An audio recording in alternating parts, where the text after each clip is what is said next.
There comes a moment, usually somewhere in your 40s, when you look in the mirror and realize the body you once took for granted has quietly changed.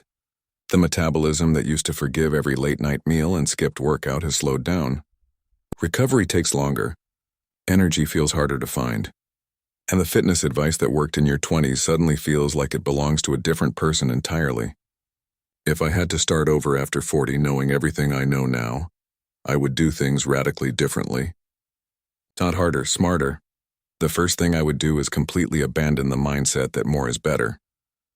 So many people over 40 walk back into fitness with the same aggressive approach they used at 22, hammering their bodies with intense daily workouts and extreme calorie restriction. That approach does not just fail after 40, it actively works against you. Cortisol levels rise with age, and chronic overtraining spikes that stress hormone even further, leading to fat retention, poor sleep, and increased injury risk. Instead, I would build a foundation of 3 to 4 strength training sessions per week, focused on compound movements like squats, deadlifts, rows, and presses. These movements recruit the most muscle, support bone density, and trigger the hormonal responses your body needs most during this stage of life. Nutrition after 40 is not about eating less, it is about eating with far more intention. The single most important dietary shift I would make is dramatically increasing protein intake. After 40, the body becomes less efficient at using dietary protein to build and maintain muscle, a process called anabolic resistance. To counter this, I would aim for somewhere between 0.8 and 1 gram of protein per pound of body weight every single day. That means prioritizing foods like eggs, chicken, fish, Greek yogurt, and lean beef at every meal. Protein does not just preserve muscle. It keeps you fuller for longer, supports metabolism, and helps with the recovery between sessions. Everything else in the diet, carbohydrates and fats, would be adjusted around that protein target, rather than the other way around.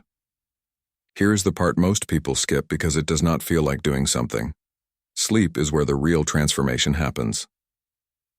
After 40, growth hormone secretion drops significantly, and the majority of what remains is released during deep sleep.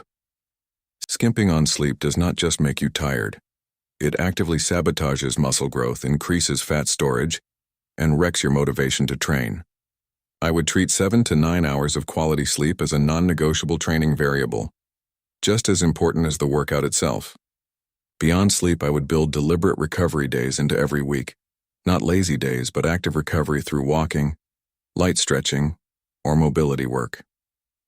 These sessions reduce inflammation, improve circulation, and keep the body moving without adding stress to the system. Cardio after 40 needs a complete rethink. Long, grinding sessions on the treadmill are not the answer. They elevate cortisol, eat into muscle mass, and often lead to increased appetite without meaningful fat loss. Instead, I would use 2 forms of cardio strategically. The first is low-intensity steady-state cardio, meaning brisk walking for 30 to 45 minutes several times per week. Walking is profoundly underrated. It burns fat without spiking stress hormones, supports cardiovascular health, and is easy to recover from. The second tool is high-intensity interval training, used sparingly, perhaps once per week. Short bursts of maximum effort followed by full recovery periods are extremely time-efficient and have a powerful effect on insulin sensitivity and metabolic rate. The most important shift of all is psychological. Getting fit after 40 is not a sprint toward a summer body. It is a long-term investment in the quality of every year that follows. Consistency over intensity. Progress over perfection. The people who thrive in their 40s, 50s, and beyond are not the ones who trained the hardest for 3 months. They are the ones who built sustainable habits and showed up week after week, even when progress felt slow. Start where you are. Use what you have. Trust the process because the process done right absolutely works.